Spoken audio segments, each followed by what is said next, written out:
ಅವರೇ, ಅಧಿಕಾರ ಬರುತ್ತೆ ಹೋಗುತ್ತೆ. ನೀವೇ ಗಾದೆಗಳು ಹೇಳ್ತಾ ಇದ್ದೀರ, ನೆನ್ನೆನೂ ಹೇಳಿದ್ರಿ ಗಾದೆಗಳನ್ನ ಎಲ್ಲ. ಏನ್ ಆಲೋಚನೆ ಮಾಡೋದು, ಕೂತ್ಕೊಳ್ಳೋದು. ಅಧಿಕಾರ ಹೋದ್ಮೇಲೂ ನಾವೇನ್ ಮಾಡಿದ್ದೀರಿ ಅನ್ನೋದು ಮಾತ್ರ ಉಳಿಯೋದು.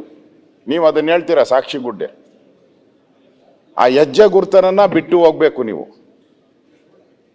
ಈ ಕಾರ್ಪೊರೇಷನ್ ನಲ್ಲಿ ಬೆಂಗಳೂರಿನ ನಮ್ಮ ರಾಮಲಿಂಗಾರೆಡ್ಡಿ ಅವರು ಕೊರಗ್ತಾನೆ ಇರ್ತಾರೆ, ನನಗೆ ಸಿಕ್ಬೇಕಾಯ್ತು. ಆಯ್ತು, ನೀವು ಬಂದಿದ್ದೀರಾ, ಓಕೆ. ನಿಮ್ಮ ಒಂದು ಹೆಜ್ಜೆ ಗುರುತು ಬಿಟ್ಟು ಹೋಗ್ಬೇಕಲ್ಲ. ಇಲ್ಲಿ ಬೆಂಗಳೂರಿಗೆ ನೀವು ಈ ಒಳ್ಳೇದು ಮಾಡ್ತೀರಿ ಅನ್ನೋ ಒಂದು ಹೆಜ್ಜೆ ಗುರುತು ಬಿಟ್ಟು ಹೋಗ್ಬೇಕು.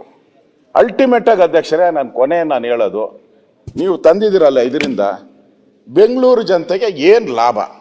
ಇಷ್ಟೇ. ಇದರಿಂದ ಬೆಂಗಳೂರು ಜನತೆಗೆ ಏನು ಲಾಭ? ಓಕೆ, ಇದು ವಿಕೇಂದ್ರೀಕರಣ ಅಲ್ಲ, ಇದು ಒಂದು ರೀತಿ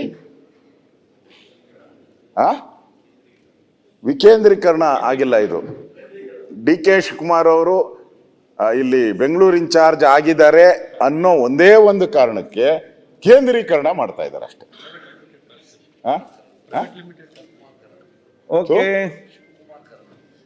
ಇದು ಬೆಂಗಳೂರೆಲ್ಲ ಹೋಗಿ ಶಿವಕುಮಾರನ ಕರಣ ಅದಕ್ಕೆ ಬೇಡ. ಇದು ವಿಕೇಂದ್ರೀಕರಣ ಆಗ್ಲಿ. ನೀವು ಒಳ್ಳೆ ಹೆಜ್ಜೆ ಗುರುತುಗಳನ್ನು ಹಾಕಿ ಈ ಬಿಲ್ಲಲ್ಲಿ ಯೋಚನೆ ಮಾಡಿ ತರ್ತಾ ಇದ್ದೀರಾ. ಯೋಚನೆ ಮಾಡಿ, ನಿಮ್ ಮೆಜಾರಿಟಿ ಇದೆ, ಪಾಸ್ ಮಾಡ್ತೀರಾ, ಅದು ಬೇರೆ ಅಲ್ಲ.